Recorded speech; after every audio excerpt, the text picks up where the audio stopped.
Executivo angolano e o Banco Africano de Desenvolvimento assinaram um acordo de financiamento no valor de 13,53 mil milhões de kwanzas para apoiar projetos de ciência e tecnologia no âmbito do Plano Nacional de Desenvolvimento do Executivo.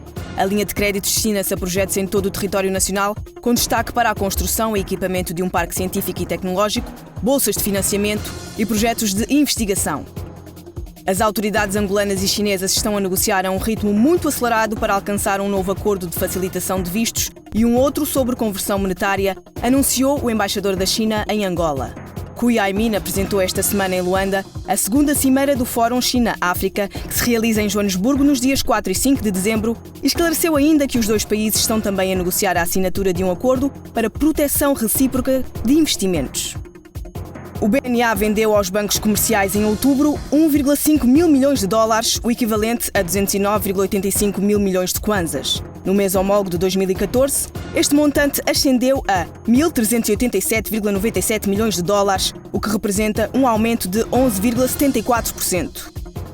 A receita fiscal do país com a exportação de petróleo ascendeu até outubro a 1,2 bilhões de kwanzas, 15% acima da meta fixada no Orçamento Geral do Estado para 2015, depois da revisão do orçamento realizada em março. No mês de outubro, a taxa de inflação mensal medida pelo Índice de Preços ao Consumidor foi de 1,35%, superior 0,13 pontos percentuais em relação ao mês anterior.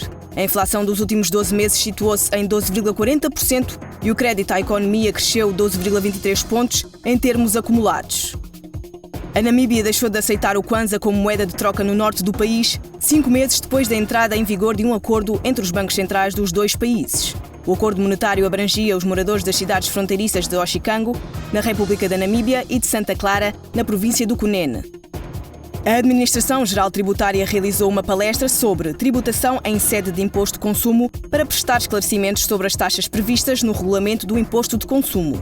O evento contou com a colaboração do Instituto Nacional de Apoio às Micro, Pequenas e Médias Empresas e visou ainda divulgar as vantagens da certificação. A arbitragem como instrumento de internacionalização e diversificação da economia, a promoção do investimento privado e as sociedades comerciais foram temas de debate na 4ª Conferência Internacional de Arbitragem, que se realizou esta semana em Luanda. O presidente do Conselho de Administração da Agência Angolana de Regulamentação e Supervisão de Seguros defendeu que as tecnologias de informação e comunicação atuais jogam um papel preponderante no setor segurador.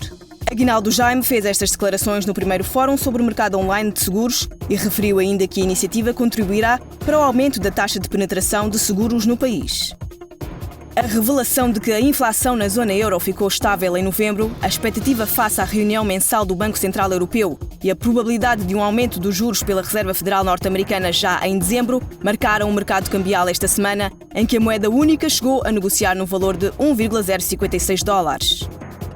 O petróleo registrou algumas flutuações com tendência para o negativo numa semana marcada pela expectativa da reunião da OPEP, que se realizou em Viena. O Brent, que estava a negociar a 44,98 dólares por barril na segunda-feira, desceu para 43,68 dólares na sexta-feira. O ouro, que vinha a registrar valores lineares com tendência para uma ligeira subida, registrou uma quebra na quinta-feira e termina a semana a valer 1.060,30 dólares por onça. O gás natural registrou uma tendência para quebras ligeiras que apenas foram interrompidas na terça-feira com uma subida de preço. O cobre registrou algumas flutuações, mas encerrou a semana a negociar ao mesmo valor de segunda-feira. Estaremos de volta na próxima segunda-feira com mais notícias dos mercados financeiros.